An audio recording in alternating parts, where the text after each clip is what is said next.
Lindsay. I'm the gallery assistant here at the Dublin Gallery of Contemporary Art, and today I want to talk to you about the kind of flagship work of this Ruaidhrí Pattison exhibition titled The Engine, and this work in particular is titled Sunset Collision. So I think those familiar with Ruaidhrí Pattison's work knows that he has for a long time kind of investigated the relationship and the kind of impact that technology has on daily life, on infrastructure, and how those things are kind of always interrelated, and how those things always have consequences for each other. So this installation takes up the majority of the main space in Gallery 1, and it's made up of 5 screens that circle kind of face each wall of the gallery, and they're on these kind of Dexion support structures, which is this very lightweight, transportable material that dates back to like the early 20th century. So on each screen, what we see is this kind of sun simulation against this kind of abstracted seascape. So we have the sun, we have this abstracted seascape, ocean kind of thing. And these images are generated actually in real time. And these images are generated by what's called a URAD monitor, which is in the center of the gallery. So this URAD monitor, or this kind of engine, if you will, if you're on the nose with the exhibition title. So this engine kind of monitors the environmental air quality in Dublin, which includes kind of carbon dioxide, pollutants, radiation, any kind of data like that that the URAD monitor can collect. What it does is it kind of feeds into this machine, and that machine, you can see by just like the graphics of the computer that's happening in the gallery, it's fed into these screens to kind of generate the kind of images you're seeing. So in a way, it's always kind of like feeding off each other. So it's like real life data and real life levels that are happening in your air that are generated using this like digital image into the gallery. And the more data that is captured, and the more like let's say carbon dioxide or pollutants that are in the air, the more kind of grand and spectacular these images will become. And you may not see it now, but the images tend to change colors depending on any kind of sudden change in the atmosphere, things like that. So the middle screen that's above the engine that faces the ceiling is this kind of top-down view of the ocean. And the other 4 screens, including this one, kind of present the moment and the kind of positioning of the sun from angles true north, south, east, and west. So wherever you see the sun in the simulation of any of these images is where the sun is actually placed in real time, in real life.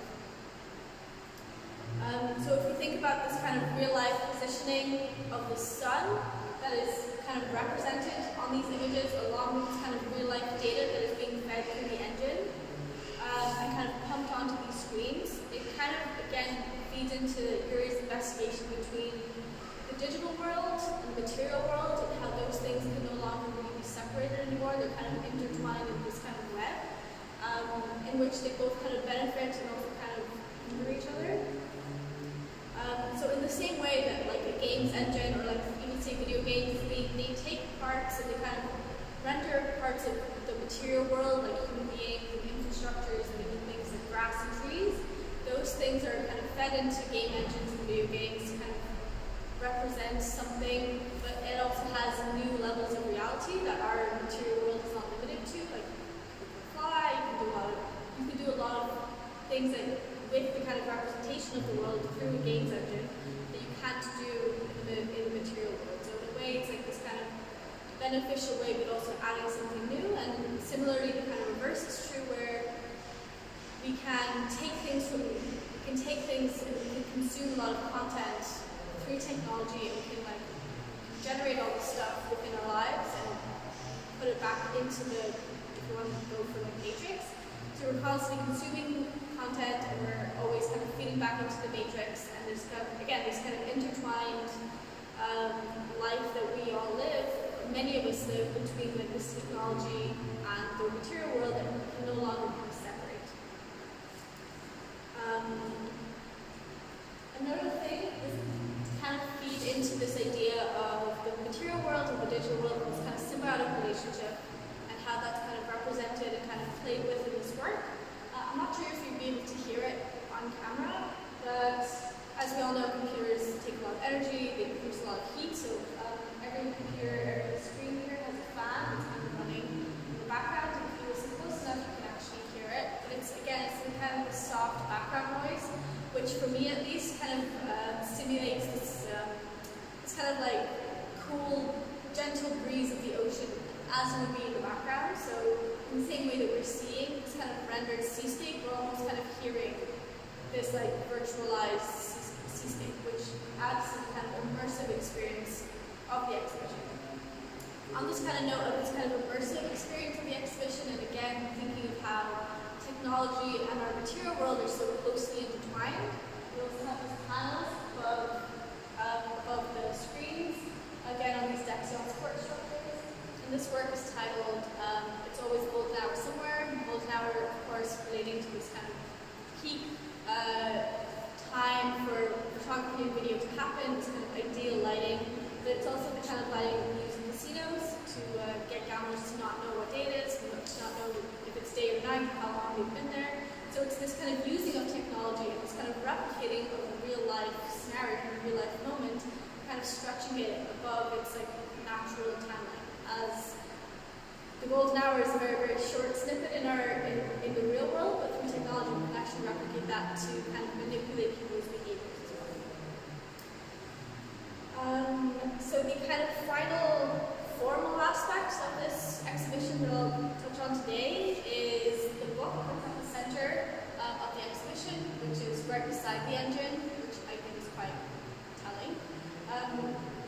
So the title of the exhibition, which is The Engine, this entire exhibition, takes its kind of title and alludes to Jonathan Swift's Gulliver's Travels from 1726, which is said to be this kind of earliest description of a computer-like device in literature. So this was a long, long time ago.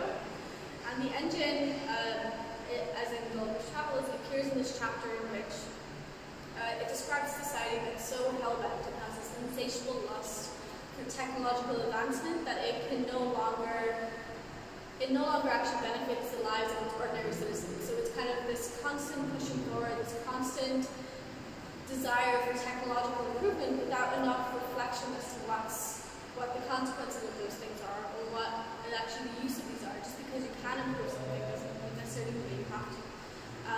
And I suppose this kind of ideas of like this constant acceleration without any kind of reflection can be quite a dangerous thing. If we think of political and social theories like accelerationism, in which I guess one of the kind of key pillars of this kind of idea of thinking in accelerationism is that capitalism will eventually kind of cause its own demise, that it will eventually, capitalism will reach its logical conclusion and will eventually finish itself. It's this kind of snake that's constantly eating its own tail, that it will eventually be responsible for its own demise because we do not have enough self-reflection to be able to kind of stop and consider what we're doing.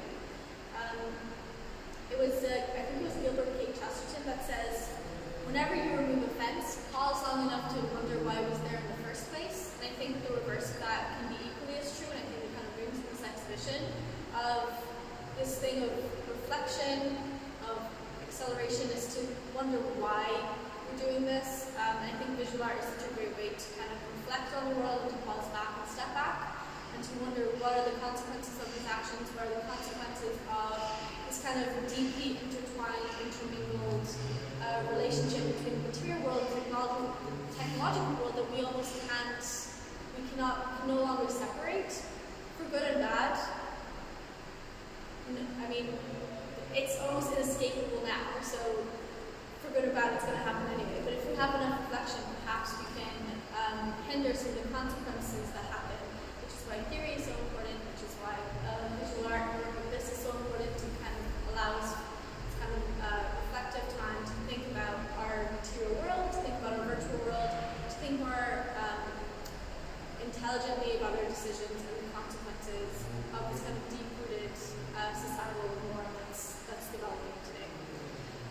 So that's all from me for today. Thank you very much for watching. This exhibition